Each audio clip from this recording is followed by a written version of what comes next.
Well, so let's start our discussions. I have in the studio, it's a privilege really, the General Secretary of the Christian Council of Ghana, the Reverend Dr. Opuni Frimpong, and they're just coming through their annual, what do you call it? General meeting, and they're out with their communique. What does the communique say, sir? Yeah, the AGM tried to review our performance the past year, and out of that, some aspect of the communique seek to address our internal challenges. But because of our partnership with government, with civil society and all that, we also tried some areas that need concern as a nation. So there are aspects that seek to address national issues. And your communique, is, apart from talking on education, etc., you even decided to bother your heads about marijuana smoking and legalization and all. What had the church got to do with it? Yeah, you know, recently we've been having some public discussions on whether such drug must be legalized or not.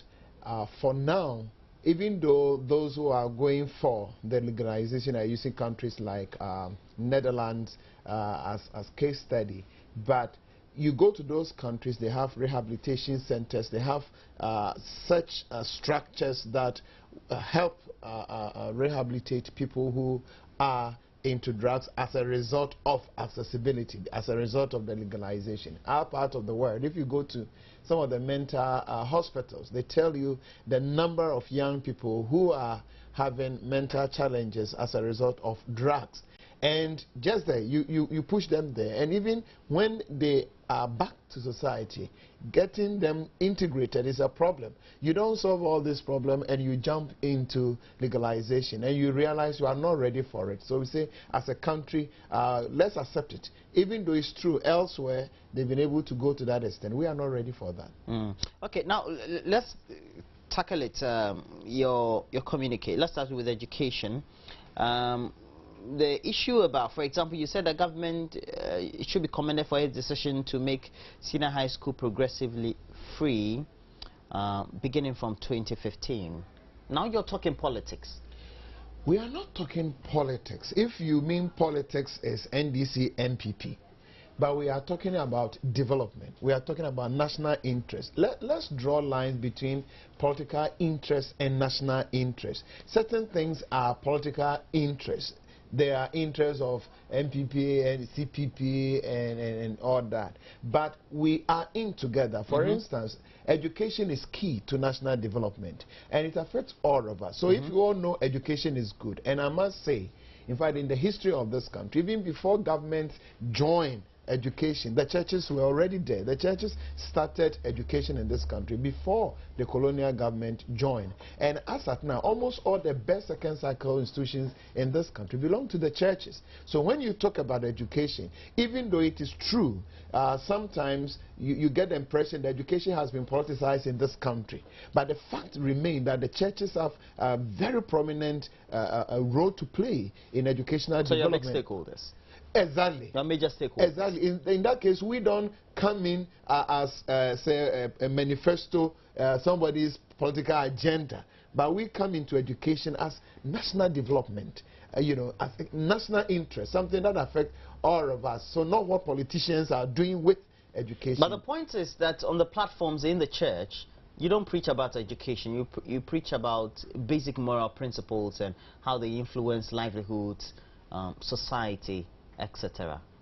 No. When we go to church, normal Sunday church service, yes, you'll be talking about the need for you to put your trust in God. But if the church is relevant, the church must respond to some of the things we are telling our people. The prayers our members pray. For instance, somebody needs education for his or her child, and you are praying. That is what you do in church. But beyond prayer, the leadership of the church will go back to the drawing board and say, how can we also make education accessible? So part of the money you collect, you set up a school. Now you see the churches are setting up universities and all that. I must say, we have other programs. There are such AGMs and assemblies. That level of leadership of planning, that is where you discuss some of these things. But normal worship service, then yes, you are right. It's more of prayer, put your trust in God. But we do these things also as part of church activity.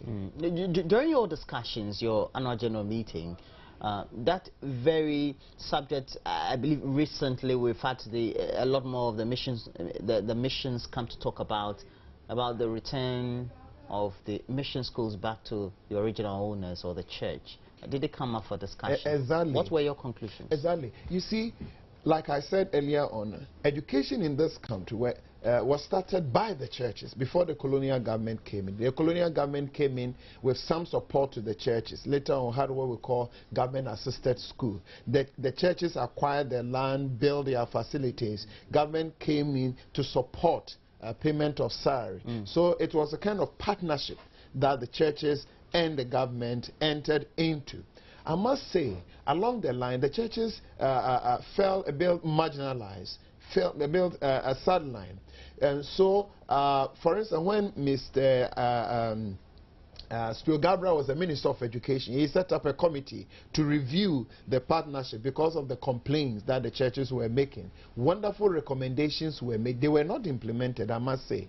And when Professor Fobi became the Minister of Education, he also set up a committee under Professor Ansu Chireme to review the partnership. Wonderful recommendations were made. Again, they've not been implemented. One is that annually, the Director General of GES must meet the heads of churches, the bishops, moderators, presiding bishops, to review, quality of education, discipline and facility and all that. Even though the schools haven't returned to government? Yes. Just because you're stakeholders? No, or just because the schools belong to just us. because the schools originally belong to you? Yes. Only that government... They still belong to you. Yes, but they are now run by government. Exactly. That's the whole concept. Yes, but okay. So now you want the schools to come back to you? No, we are saying that the partnership must be respected. At the moment, for instance... No, that's English. Please clarify, be simple. What do you mean by the partnership should be respected? You want the schools to return to you or not? You see, I have entered into partnership agreement with you that I have my school, I have my facility. You are coming in to help us pay teachers, and in the process you are also kind of, because the upper hand the government may have through GES, help us run the school. In terms of... Yeah, I mean... everything. Yes. Monetarily, giving subsistence to the schools, etc. Exactly, but it doesn't mean you've taken over. So we have what we call the units, the various churches, they have their units, regional managers of schools and all that. And they are also into the whole structure of running education in this country. Now we got to a point, for instance, at the moment, some of the heads are even changing the names of our schools. I'll come to that. It's I think point 5-6 of your communique. Now, if you're saying that the school should perhaps return to the missions in the way it was formerly or in the formative years, it means that you have identified certain inefficiencies by which government or the state, let's use the state, is running the schools. Exactly. You see, we have problem about quality of education. Now you go into some of the communities, the past 5 years, children are recording 0% BEC every year. The whole candidate, 0%. 0% means what? Nobody was able to pass. And you have that by, say, 4 years. You mean the whole of the school, everybody got the worst grade? Yeah, exactly. And not just 1 year, but 3 years. Consistently. Exactly. In some parts of the country. Yes. And we are worried. Why should I set up my school? Government came in to help me run the school, and this is what I'm getting. You see, the infrastructure. The churches, yes, build their facilities. Now GS is running, but you bring heads to my school, the head doesn't recognize the church leadership, they don't listen to us in any way, but then you call the churches, come and maintain the building, and the churches will tell you, you don't respect us, you don't recognize us in anything, you only call us to come and repair the broken doors and all that. You see, and again, discipline in our schools. When the churches were running their schools fully, at least a bishop in an area had some level of control over the teachers in the schools, in the Catholic school. So the bishop can come and say, if you are teaching in a Catholic school, you can't come to school late, you can't come to school drunk. You see, can't smoke. At the moment, you can't behave untold, exactly. etc. Because when you are talking about discipline in the school, you don't start from the children. You start from the teachers. You need disciplined teachers to have disciplined institutions. You see, now you have teachers who may go to school late, who may do all kinds of things, and the pastors, the bishops don't have a say. They are supposed to just be... because the override responsibility and supervision has been given to the Ghana Education Service, and so they don't think that you have an overall responsibility towards them. Okay. So now, how will you start? You're putting this out in a communique. Have you started dialoguing with government so that you find an amicable solution or resolution to the current difficulties or challenges you have with the way the schools are being run? I must even say the issue has been raised on the floor of Parliament. Well, I know that. Recently. Well, we report on Parliament, so we know that. Okay. And so that is the stand we have gone, as a question you just asked. Over the years, the churches have been writing not only to the current administration, the previous government, that we feel sidelined, we feel marginalized. So letters have been written again and again. And of course, like I said, committees have been set up as a response of the complaint the churches have been made. Spiro Gabriel was NDC administration, Professor Phoebe was MPP administration. Of course, they've made effort. All the committees I mentioned earlier on are signs that they want to respond to the request the churches have been making. Of course, recommendations have been made. We want Professor Ansu Chireme's recommendations to be implemented.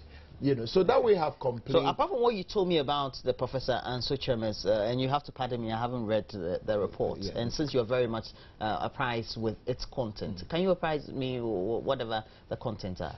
Okay, in fact, one of the key principles in that report is that the partnership must be respected. And then the annual deliberations? And that, for instance, the unit blocks, you see, we have Presby education, Methodist education also must be involved.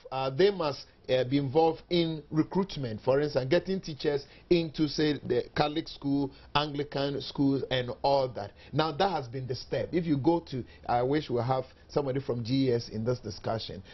You don't have that easily, you know. So even the unit blocks are now being sidelined. There are so many things GES will do. They will not seriously bring in the various church. You mean consult? As they should, yes. Okay. Okay. You know, not only consult, but bring them to participate. Exactly. You don't just write in decision making. Exactly. But now, if you call the regional managers of schools, they are struggling with GS, okay. and there's little they can do, and there are more. Back in the day, we used to be told, and I went to a mission school myself, that, well, if you're in a mission school, and I experienced it too, you're better disciplined, etc. But we still smoked pot. Okay, they call it marijuana or weed here in Ghana, etc. But of course, the discipline was 10. What difference does it make at all if a school is under a mission supervision or not? Yes, we are having challenges, but despite the challenges we are having, you realize that still mission, especially second cycle institutions, almost all the second cycle institutions in this country, the best one, still belong to the churches because they will put their chaplains there. But it depends. You get some situations, you get some heads who will not allow the church's role to be played effectively. You know. So you see that there's some level of animosity there. Or they are just not receptive. You see, now the heads and all those, they report to GS, not to the churches. And so their allegiance will go more towards GS. So their line of responsibility really is not towards you. So if you don't get somebody who will say, I will go this way, I will listen to my church, then yes, you have a situation where the church will just be sidelined and you do what your director general, your regional director want you to do as a staff of Ghana Education Service. If the status quo remains, perhaps government is adamant, what happens? We pray we don't get there. We pray, we know our government are listening government and they must listen. Else, in fact, recently, they were changing the names of the school when they were having colleges of education. You know, some you have, say, Presbyterian Training College, Methodist and all that. Now they are changing it. And now they make it, if you say, Chebi College of Education. And then they drop, say, Presbyterian. If it's a Presby Training College, Abetifi, they drop Presby. You don't like that? Oh, my brother, I'm saying that the churches acquired the land, built the facilities, and government came in only to support. Will you allow that? The land belongs to you. What difference does it make if your name is not there? That's all I'm asking you, Reverend No, names are very important, very significant. You take names out, you take my identity out. That's what it means. I have acquired my land, I've built my facilities, I'm running my school. You came in only to help me. Well, you are doing it for God and country, so... Yes, but I need respect. I need that recognition. I need my identity. And the churches have interest in building the schools. You know, one way also is for Christian education. So it's not just like I will just allow government to come in and even politicize everything. Things that I have done, you come, you take it over from me, and you use it for whatever interest. Over the last couple of months, or some months in the last year, 2013, the hospitals that were run by the missions, okay, they had a difficulty with the way they were getting payments from the National Health Insurance Authority. And as a result of that, I believe 50 of them, they went on, was it a strike? No, you see, in this country, one blessing we have had, we have what we call Christian Health Association of Ghana. The churches that have health facilities have come together, Methodist, Presby, Catholic, EP, Salvation Army, Baptist, and we try as much as possible that our staff don't embark on some kind of industrial action like strike. You may notice that the government hospitals may go on strike. The church hospitals run by the churches, we don't, our staff hardly embark on strike action. Now we are having problem with Ministry of Health, but we are still talking, so we want to slow down. But at the moment, for instance, National Health Insurance, government is in arrest about over 60 million Ghana cedis. But the facilities are still being run. Of course, it's becoming difficult for us. Now, this is what we are talking about. These hospital health facilities are run by the churches, not the government. You see, that's what we are saying, that if government will not respect, our GS will not respect the partnership, then leave us to run our schools like we run our hospitals. Okay, we're taking a short break. When we come back, we'll have a lot more for you on AM Talk.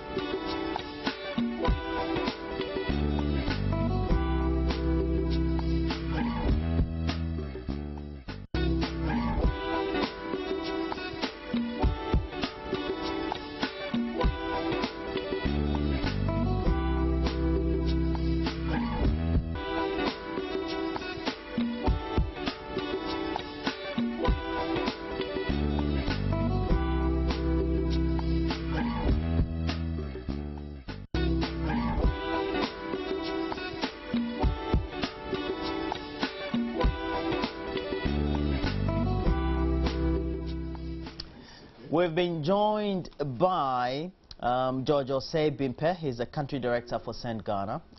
Good morning and thanks for joining us. We're just talking about the communique of the Christian Council of Ghana. Now, particularly also because after that very annual general meeting of the Christian Council, they came up with certain issues. Now, I want your thoughts on the subject of the advocacy they are making now for a return of those mission schools that previously were under them to be returned to the missions? Okay, thank you very much. And then I want to congratulate the council for a successful annual general meeting, and the content, the issues they have raised are very important. So I think we need to do some reflection as a country to question why they are making that demand. I mean, some of us are young, but we have learned and read how we are going down as a country. And if we expect the church to play a certain role as a vanguard of moral integrity or whatever that we want to, so we need to carve a niche for them in terms of developing the human asset, human resources of this country. And so if they see that they are not able to, maximize their potential as a result of that restriction that we have placed on, the control on some of these churches, I think that for me, this is where we need to, this is the context that we have to provide for us to get that understanding. Why is it that government is so interested in controlling that? Is it because government is contributing to the running of these schools? If government is contributing to the running of these schools, is it the case that when the products are out, they still do not contribute to national development, even if it is under the churches? I think that we get a better deal where we begin to instill some sense of discipline, some sense of nationalism and patriotism in people. We've been talking about decay, or if you like, decay in patriotism in this country, but we haven't done some analysis to find out where this thing has come from. At least where people used to go to the mission schools, they were brought up to accept certain fundamental behavior pattern that is expected of any responsible citizens. And for me, this is where we need to look at it, rather than to say that because I am paying, I should be controlling it. If government wants to control, we can still have the public schools, and we'll see the difference it makes. And I think that we need to listen to them, and because this is not the first time we are hearing them make this demand. It has been on and on and on. So we need to really sit down. It seems that we haven't had a very concrete, if you like, reply from government, and it is the call is always coming from the Christian Council or other religious institutions. So we need to sit down and see what are the issues and what we can do. If there were some problems, some lapses in the past, how do we avoid rather than to throw what do you call it, the baby with the water? I think that is for me, that is how we have approached it in the past, and we need to make a shift away from that. Okay, now well, Reverend Dr. Oponi, we have to now continue the discussion on the issue of the health facilities under your care and the difficulties you're having with receipts as far as the care you give them under the National Health Insurance Authority. And you were making indications about how perhaps the relationship has been fraught with some difficulties because of the non-payment and the arrears, etc. How do you go then making sure that, well, all these are streamlined? Because even though these are concerns you have, they also affect the way you run the institutions. Exactly. Like I said earlier on, at the moment, we have a standing bill, not less than 60 million Ghana cedis.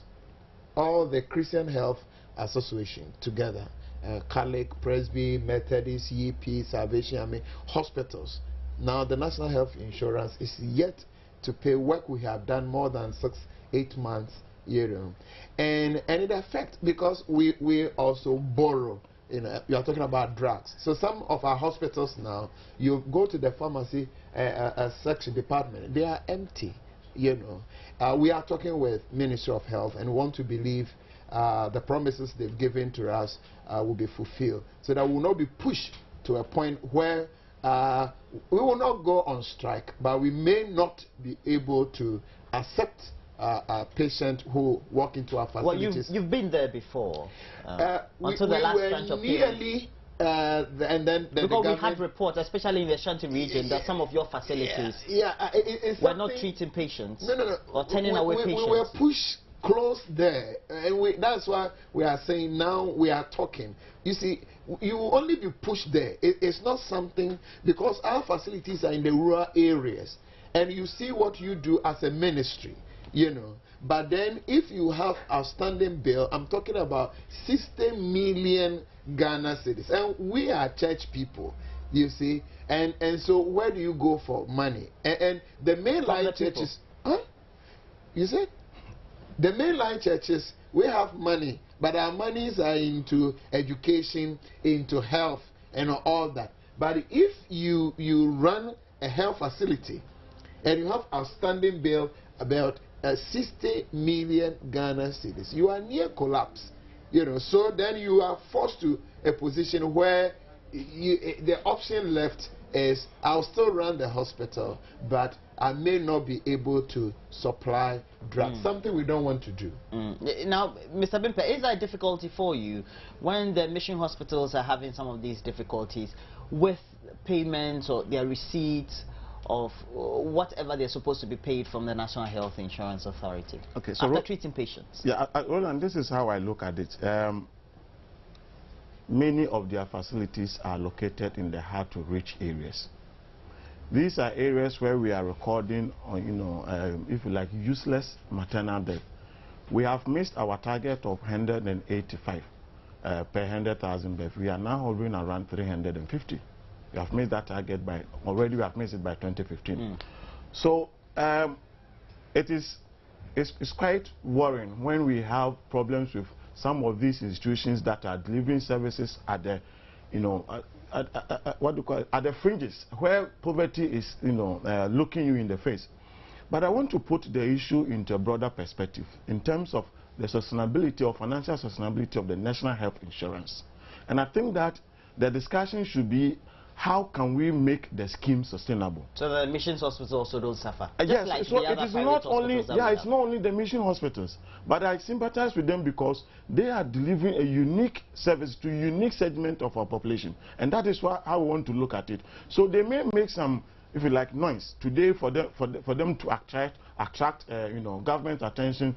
Then we go with the knee-jerk reaction with the way that we have been doing things, hard work measure, we pay them just a little, but we go to sleep. So the broader issue is that how do we make the national service scheme sustainable? The National Health Insurance Scheme. The National Health Insurance Scheme sustainable. You and I admit that this is a very good social intervention, pro-poor program that we cannot just afford to, see it collapse. So my issue is that we need to really be serious to say that if we have to find a way to introduce even more progressive tax so that we can see how we support those in the rural areas who are doing farming yet who are suffering all the the diseases that can take lessen their life, so that we are sure of taking care of that segment of our population. In that case, we then have a holistic way of solving the problem of health financing. And for me, that is the perspective that I look at. You would want us to look at it in a holistic way, but particularly for the missions, when they have all these challenges with trying to make sure, well, they offset their debt with those that they collect their drugs and the other facilities from, and in making sure the sustenance in the way they manage and run the facilities before they get the receipts, whether it's quarterly, etc., based on what the law says, then it means that something needs to be done as a buffer before perhaps the resolution is gotten from government, so to speak. No, I agree. I mean, we have to break the issue into short, medium, and the long term. I think in the medium term, in the short term, you want to ensure that you have released the money to them. But they will come back if you do not have a way of sustaining the scheme. They will come back one day to make a similar, issue a communique that will contain similar issue. So what I'm saying is that as we look for solutions in the short term, the medium and to long term solution is to make the scheme sustainable. Because many of them have the intention to expand facilities, to go to new areas. But how do you make that kind of social investment if you are not sure of sustaining even the facility? And so it is good that we pay attention and quickly make sure that we release the money to them. But I'm saying that to make sure that we don't come back to square one, let us begin to see or support the authority to make the scheme sustainable financially. A holistic or a national view of it. But you have raised all these concerns, and I'm sure you have been dialoguing with authorities as to how to find amicable solutions to the difficulty. The point is currently the Health Insurance Authority may not be getting the remittances from government as it's supposed to be getting in terms of what the allocation should be based on what is paid. So you also don't get yours quickly as mission hospitals. How do you resolve that difficulty too? There's a side of your question I don't know if that is the case. No, that's a policy issue. Yes, but we may not know. Let's talk about what we know. All that I know is I run health facility. And you need your money. And I need my money. Who is having the money and where is the money and all that? I don't know. And now I don't want to know. But what I want to know is that I have rendered a service to this country and somebody must pay us. And we have done it 6-8 months. We have not received our money. We've gone beyond 60 million Ghana cedis, and we can't continue. And so we need our money. Okay, I have some of your comments on our Facebook page. Join News on TV on Facebook. And Samora Owusweje said, I totally agree with the Christian Council. Those of us who attended mission schools had transformational lives. Oh, Samora, okay. I won't say give me a break. Good. Suleimana Abdul Sisu, and it's not a good idea because the churches will discriminate as it will be limited to only Christians. No, I guess it applies to when they say mission schools. I guess the Ahmadiyas and all have all been taken over by government. In fact, Tia Ahmadiyya in Kumasi was one of two of Presby moderators attended Tia Ahmadiyya. Good. Reverend Dr. Sam Prempe, former moderator, former product of Tia Ahmadiyya Muslim School, Dr. Frimpong Manson, former moderator. So the Muslims don't discriminate when it comes to... No, even that their schools also have been taken over by yes, Muslim schools are taking Christian. And if you go to Presec, Eburi Girls, if you go to Prempe College, if you go to St. Rose's, if you go to the Christian universities, Presby University and all Central University, we have Muslims there. So that idea, this is what we have been able to do in this country that elsewhere in some other countries they've not been able to do. The integration in this country has been wonderful. And Abdul or Suleimana, what I was also trying to put across was the fact that when we're talking about mission schools, we're not particularly talking about Christian schools. We're talking about all religious schools. So perhaps maybe we need to broaden the term and say religious schools. We're talking because the religious schools, even the schools belonging to Muslims also have been and that is the debate on the floor of Parliament. Parliament is not discussing only Christian schools. They call them mission schools. And when they talk about mission school, they mean all Christian, Muslims, any other. Okay. Isaac Osei says, will they pay the teachers better salaries than the government? Well, government will be responsible for paying the teachers. But the point is, as far as the supervision is concerned, just like, I don't know, Isaac, whether you went to a mission school, you would have seen that, well, they were paid by government, but the supervision oversight rested with the Roman fathers, the moderators, etc. there. Not anything at all discipline. Oof. This brofo is different. Stephen Ajimang, we have historical evidence that those who attended mission schools have impacted a lot in our society and respect and discipline, but they should not impose their doctrine and beliefs on non-members of their denominations. And that's from Ajimang. He's put there, dummy. Okay. Simon Salmon, I think that will help improve teaching and learning in our schools. The good for nothing so-called... okay. I guess we are going overboard. We'll discuss the issue about morality and the respect we have for elders, etc. And I know it's part of your communique as well. Now, let's move to that before we go on to some other subjects. The subject you raise in your communique about you feel a declining state of morality, a declining state of respect of the general society to leadership. How do you come to that very conclusion when now society is the best we have ever experienced in our civilization? Yes, maybe you have in mind the democratic governance, the openness, media, spread of media. So we even have the latest technologies. I think that is what you have in mind. But there's strong language, there's hate speech in our public discourse. You know, yes, people are free to talk. But for instance, towards our leaders, you see, you can't ask me to deliver my best as a leader and at the same time hurt me. We can't hurt the people who lead us and expect them to deliver their best. Okay, for example, the president, well, is quote-unquote insulted in the media every day. Well, we don't call that insult currently. Maybe, yeah, we call it somebody who is confident and trying to air his view. If you normalize abnormal situation, you get what you are talking about. If something is wrong, you can have hate speech. But if you repeat it and you repeat it and you repeat it, though abnormal, it becomes normal, it becomes acceptable, a norm of society. But it's wrong. The way we are talking to our leaders, those in politics, those in religious leadership, those in traditional leadership, somebody must help us identify that we are developing a culture of insult. And it's becoming acceptable. It shouldn't be. You see, if you find, you use the president, but assuming you have a father, and some of the worst people are using now in media, especially the phone in, you know, and these serial callers and food soldiers, and the choice of words. We need decency in public discourse. We need it, and even though it's becoming acceptable, we need to accept the fact that strong language, hate speech, can't be acceptable anywhere. Now, George, Dr. Opuni seems to be saying the fact that we're even accepting what is already wrong is wrong in itself. Now, for example, I'll give you a quotation, and I know my director will put it on air. This very comment by Simon Salmon, which says that the good-for-nothing so-called Minister of Education is doing nothing like ever before. You address a university professor. She was a vice-chancellor, Cape Coast University. So she doesn't deserve this person could have said the minister is doing nothing.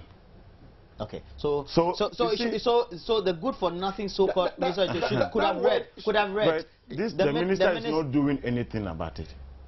Whatever the problem is. Nana is your mother, and a former vice-chancellor, Cape Coast University. She's a mother, and you may not know the background. She's a top-notch intellectual. Yes. Decent scholar, and you may not even know the background of this person. Nana is already running, running around everywhere to make sure the examination thing is not done. The next thing you hear is somebody is calling you the word, I don't want to repeat it. And how do you feel? And you still want this woman to deliver her best. And worse like this, she's a human being. So that's what you're talking about? Yes, how can you hurt this woman and still expect her to deliver her best? But these things is gradually being normalized. Now you hear this and you say, oh, but it's normal. You hear it every day. Mr. You read it. At what point do you misconstrue confidence and the need to uphold tenets of the Constitution of free speech and make sure people hold leadership accountable to whatever has been promised? Now, particularly in this very dispensation where we have multi-party democracy and there's campaigning and there's a lot more promises by the top political leaders. You see, we are very quick at using certain concepts and words that we do not understand. Confidence. Are you throwing that back to me? Or I mean, society. That's what I'm saying. Society, because somebody will say that I am exercising my right as citizen, and I am what you call drawing inspiration from freedom of inspiration clause or whatever, freedom of expression clause in the Constitution. But you see, you don't build confidence out of vacuum. Etiquette, decorum, all of these things, because where we got this concept, you don't go and get a young man getting up to insult an elderly person. Even you don't get somebody insulting, if I may be a bit rough here, you don't expect even your co-equal. You don't even do that, because decency, I mean, I have to say that, Roland, I agree with you, I disagree with you, and my reasons are that you have not done X, Y, Z. I don't have to say use certain things, because if we are building an atmosphere of dialogue, participatory decision making, you want to create an atmosphere where everybody's view is respected, or where you go, you make constructive, contribution or criticism to the issue at stake. So if I am coming to you to say that the way you are approaching your program is not the best, and I begin by insulting you, you will be very defensive. There's no way that you are going to pay attention to the suggestions that I will make. So even if you want your suggestions to be taken on board, if you are very serious about it, the way you want to do it is to engage. And if you're engaging, you do so in a manner of, respecting whoever you want to target. So because, for example, the Christian Council said we must criticize our leaders objectively, devoid of vilification. What's the meaning of that? Yeah, you see, I can say that I do not agree with the appointment of the president. The president, I think that this person has that background, or this person has no track record. But I wouldn't have to say that, excuse my word, you sleep with the person or you do. I don't have the evidence. Okay. Now, what do you think is leading to all this? That we have a situation, instead of people talking normal, they are very derogatory. You see, if you trace the political history of this country, we are coming from all kinds of military revolutions, and in some of the revolutions, go sit down for them cheaters every day and all that.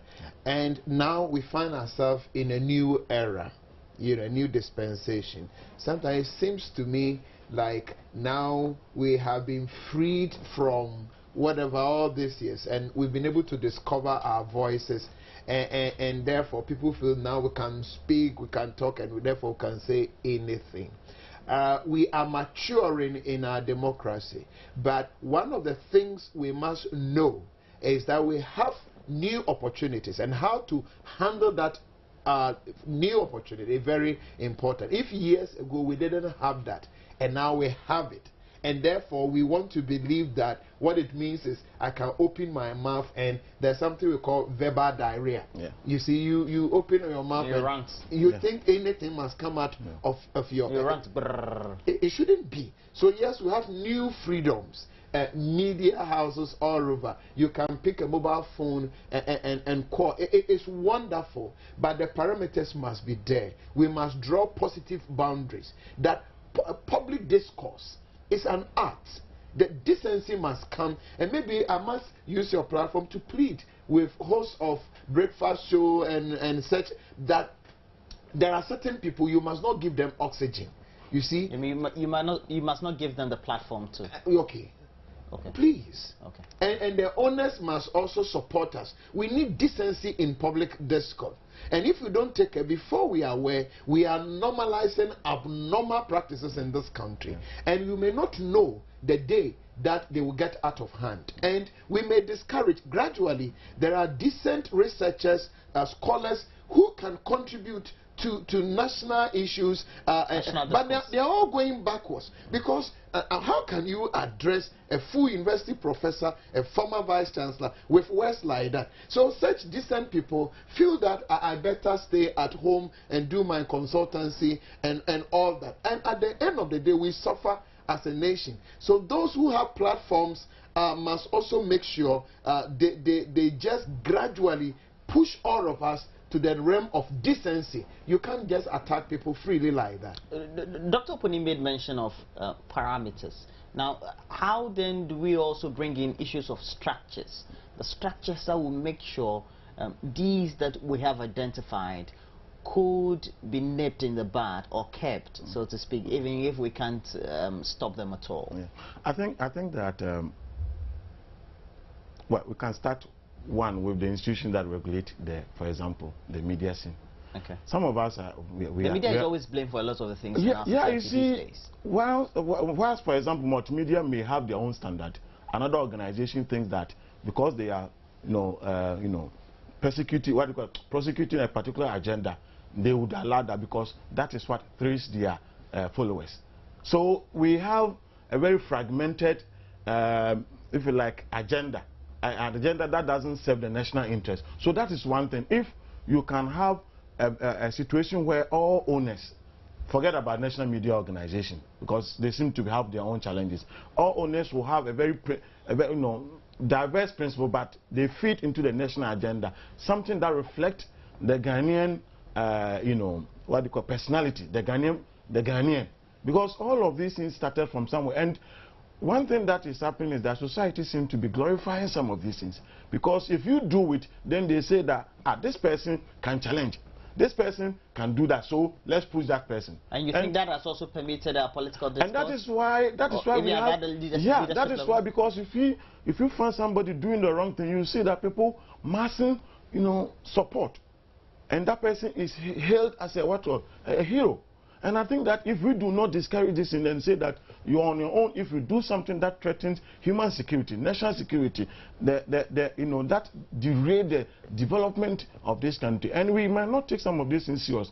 But if we can go to countries where they find themselves in a very difficult situation, some of these things started on this mild note.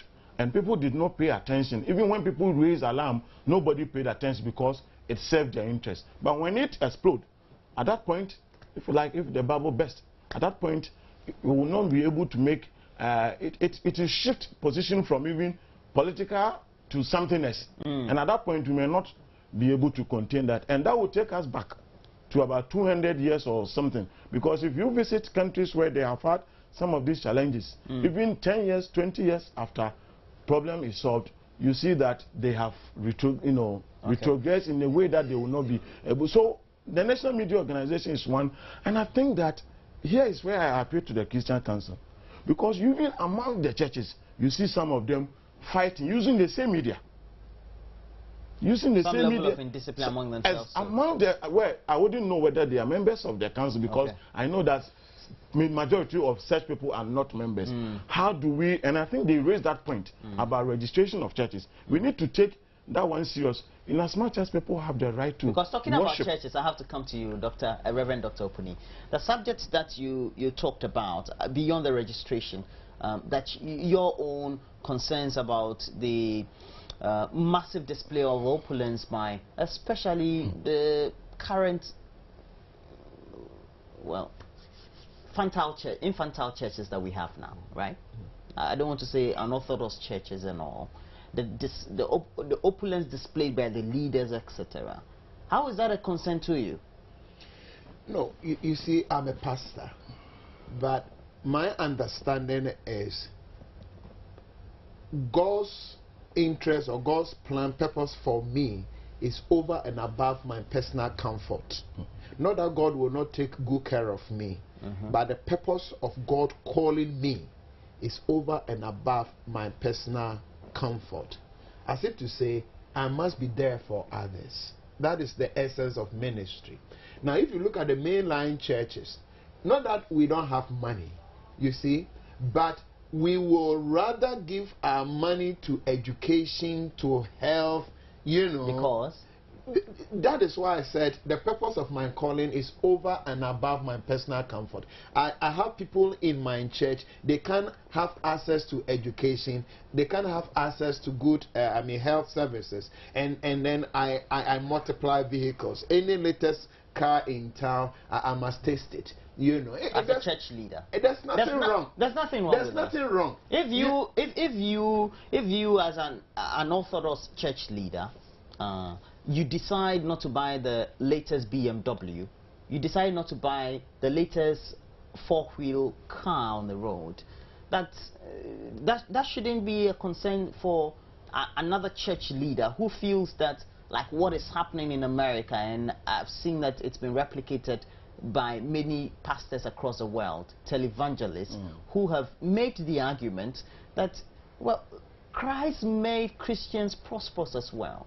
And there's nothing in the Bible that said that the head of the Christian church doesn't need to be successful. No. You see, it depends on how you define ministerial success. Yeah.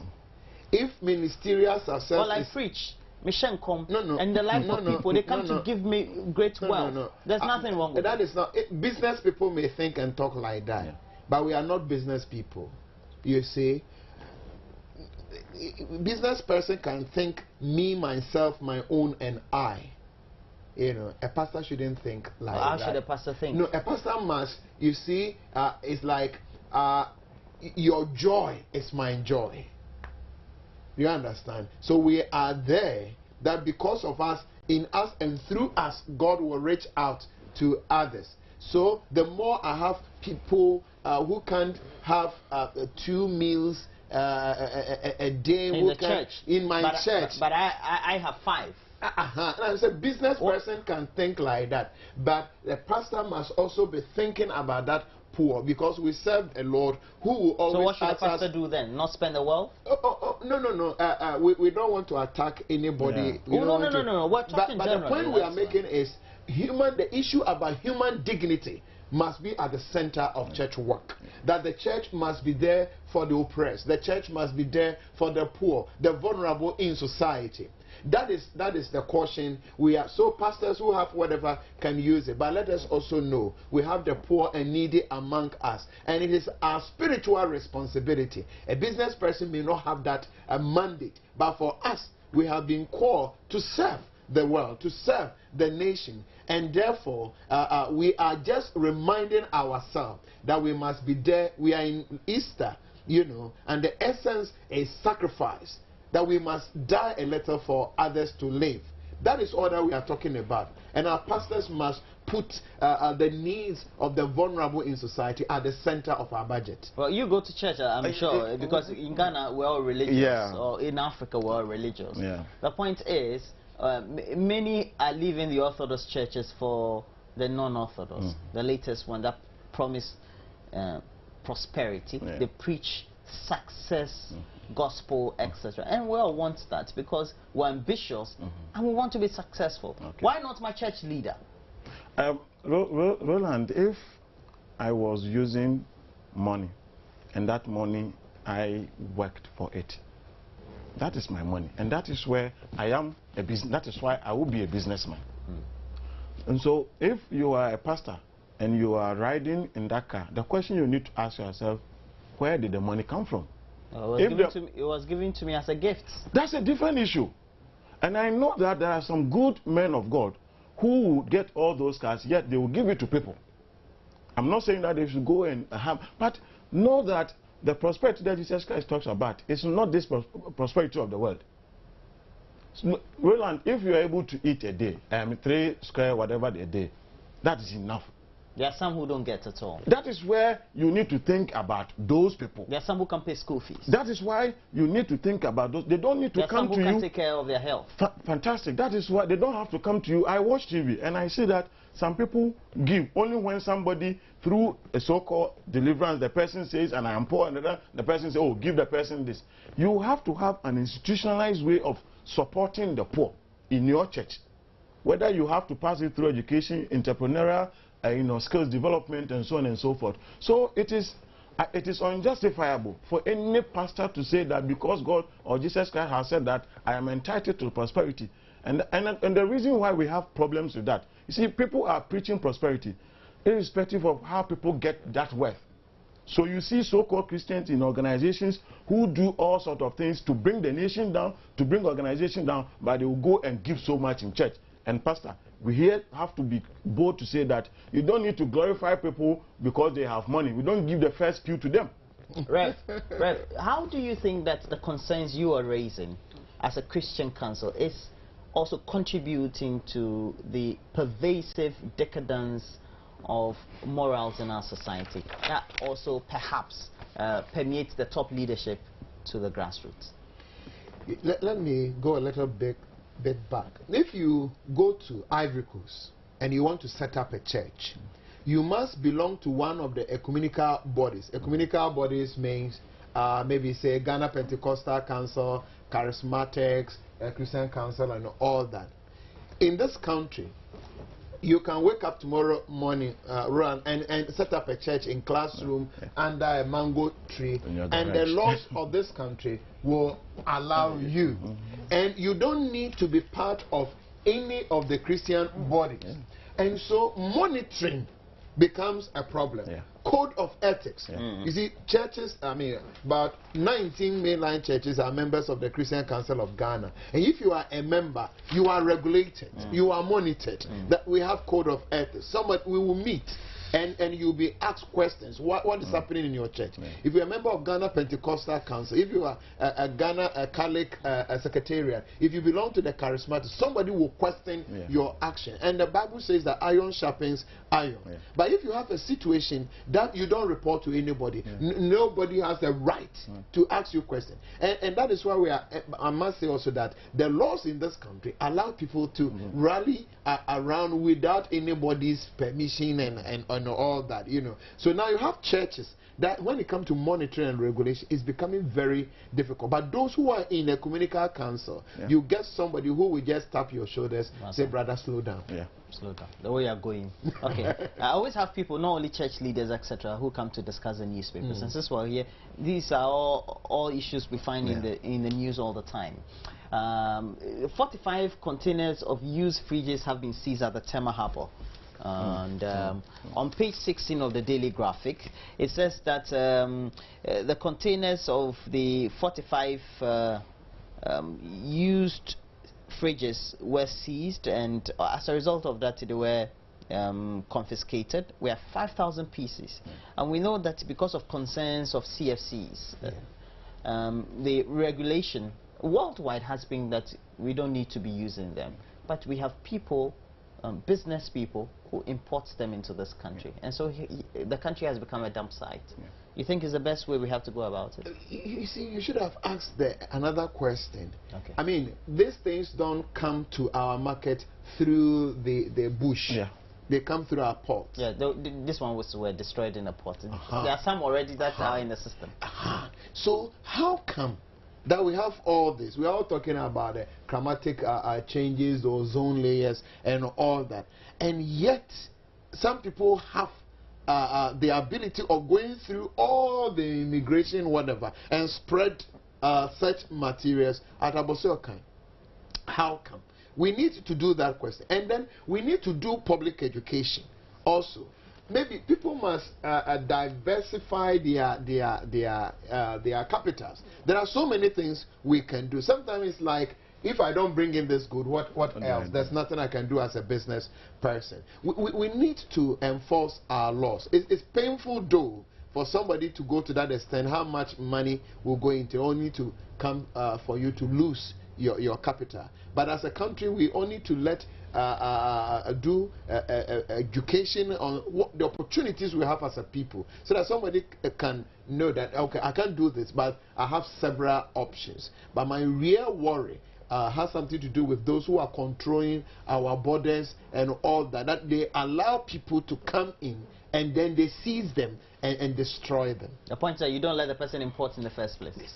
Yeah, I mean, we had a law banning importation of these fridges. Actually, we have it. We have, that's what I mean. I mean, we promulgated it a long time ago.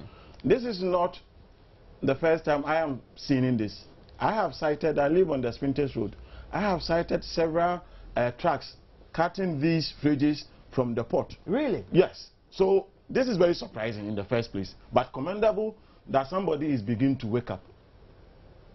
That's the point. So it means if you are not being selective, that's the point. That's why I'm coming to Reverend. Depending on the color you wear, somebody can go through the same. Maybe that very day somebody had already. Exactly. That's the point. But one.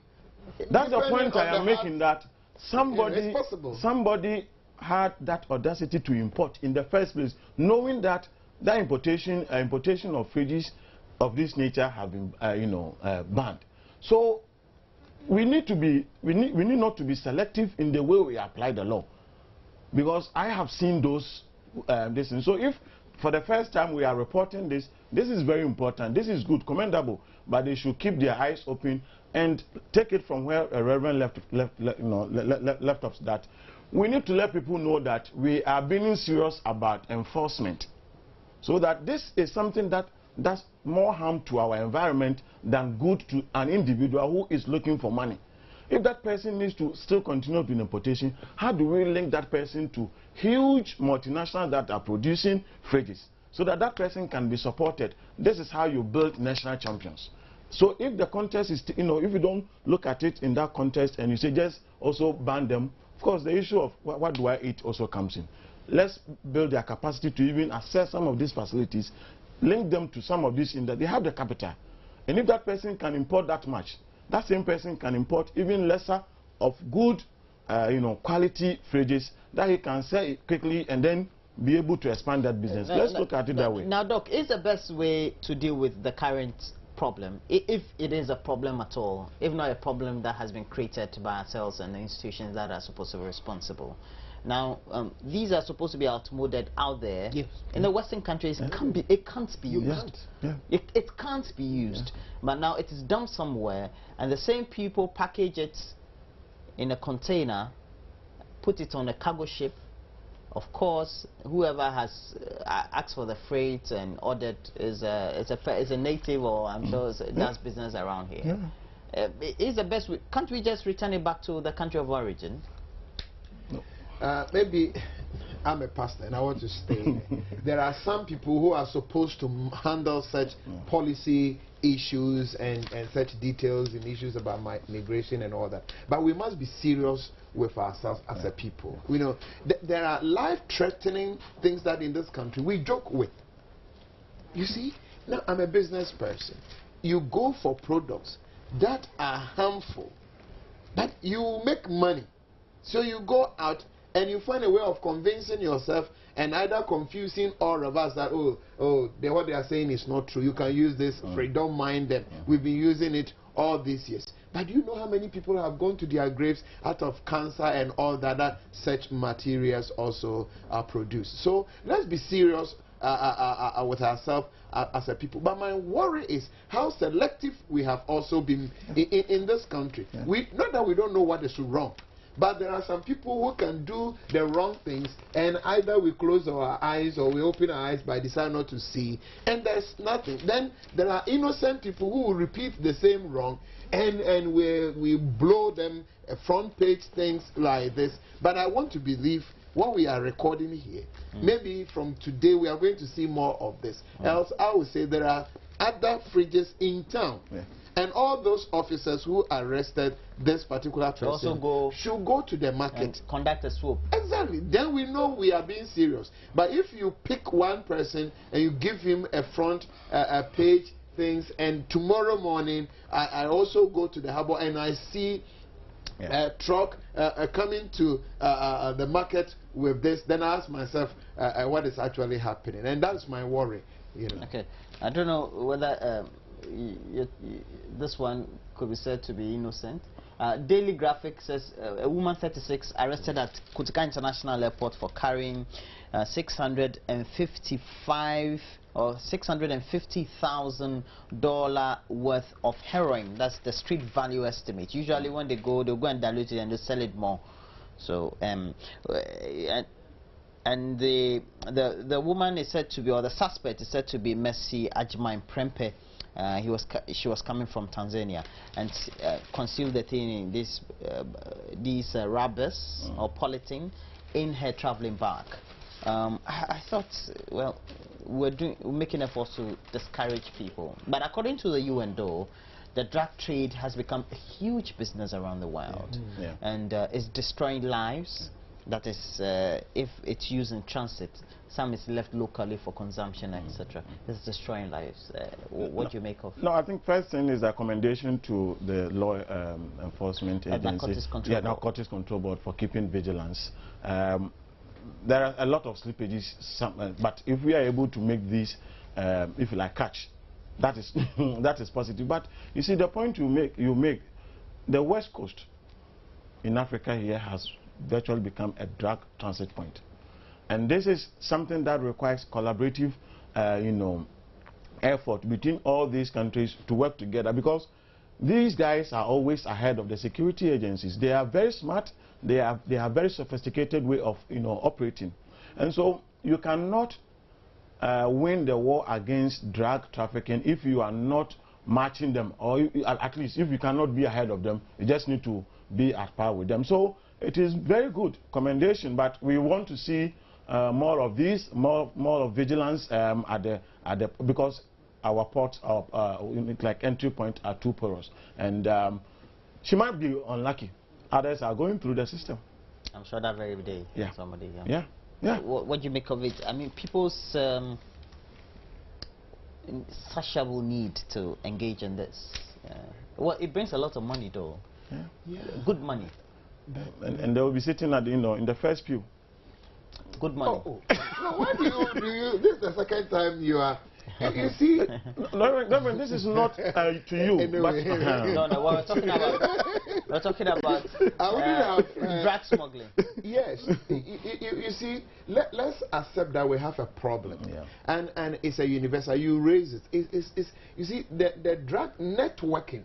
It's very sophisticated thing, and even if they can deceive all the law enforcement, they can also deceive pastors. Yeah, of course. These are smart people. It's not like you keep talking about front seat. It's not like, I don't know, maybe you can have a typical example, but I don't think pastors who want to go to church and they are looking for people like, say, who are the... Let me give you front seat. It doesn't work like that, even though the churches also need support. But let's make decent resources. Let's make money that you can come out and tell your children and grandchildren how you made your money. Well, I'm sure many of them have frontal businesses, right? So that's how they make their money. You are covering up. They always cover up. So that's how your children will know you are making your money. I think we can look at it also in terms of the implication for national security. I mean, you have young people who can Is there any implication at all? Yeah, I mean, the drug is just transited. So no, it's not that. People are using the consumption rate is going up. And that is why we need to, the fact that somebody can take money and go and kill somebody, do you think that that person would do it with that influence of some of these drugs? Yeah, we have that. So we don't need to say that people are transiting. Our place is it is also a major consumption, if you like, destination. So we need to look at that, because one day if any unscrupulous guy gets these young guys to say, let's do X, Y, Z, that will threaten national security, they will do it. And we often hear people do all this insurrection under the influence of alcohol, what you call drugs. And so we need to look at it in that way, and rather not be concerned about how it gets out, but how it gets in, and how people should be prevented from even consuming in the first place. Many people know that, and that comes to how we get our security apparatus to strengthen their intelligence gathering. Because we live among these people and people don't feel confident enough to even report it, because sometimes they are afraid that you might be given out. And look, these people can be very deadly. And you see, there are other drug-related challenges apart from the use of drugs. I mean, if you talk about Colombia and those countries, they are in strong network. If they want to overthrow government, with this, they have the money, they have the contacts, they have the networks. They have pump. Pump the money. So it's not just, even though it's not good, the use of even the drugs and making money, but they can destabilize institutions. I remember, I think the last month there was an arrest and I think a swoop that was made by the Mexican and the U.S. authorities.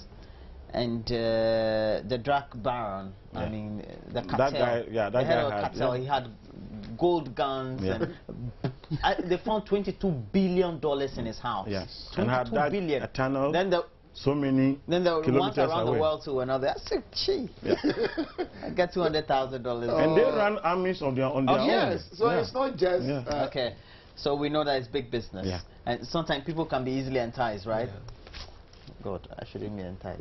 Okay, so Daily Guide, I know religious, you don't speak politics, but no, we're just national politics. It's very difficult for some of us. Okay, go ahead. You called me to discuss my communique. No, this one. I know communique, last one. This is what we call ambush journalism. We won for MPP, Afoko. Now, let's talk about political discourse in this country. We're not necessarily talking about MPP, but the way the discourse is, and the way perhaps the politicians malign each other just because of a contest. I mean, I have to start with you. Not necessarily on the moral grounds, but the way perhaps it doesn't bode well for society. Let's thank God the MPP has come out of this conference. I mean, proud to it, we heard accident upon accident, and we thank God the good Lord has seen them through. So do we pray for all the other political parties as they get ready also for their conferences. And why are you laughing? You are happy. I know. You didn't want to comment on the subject, so you're pretty relaxed. That's all. Yes. So we do the. It shouldn't have been, but now we live in a country. Pastors are being tagged.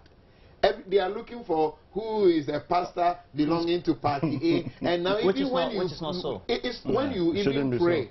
They want to find out whether it's MPP prayer or NDC prayer and all kinds of things. So now the churches, we must remain neutral. We must always be neutral. Are you always neutral? Yes. Really? But then the way the politicians are also smart people, and they are playing game with religious bodies, you know, and it's not helping anybody. And that's why these days we become extra careful in commenting on political pure party things in public. But the verification you mentioned, you are a family. And sometimes you must know, I've heard one of them saying that you are giving us ammunitions. So you must be careful how much ammunition you give to your opponent. But they are all the same, I must say. Now it's MPP. Tomorrow when NDC and CPP, I may not be surprised that they all give ammunition to their opponents. But now that is over, they must find a way of healing the wounds that they have created.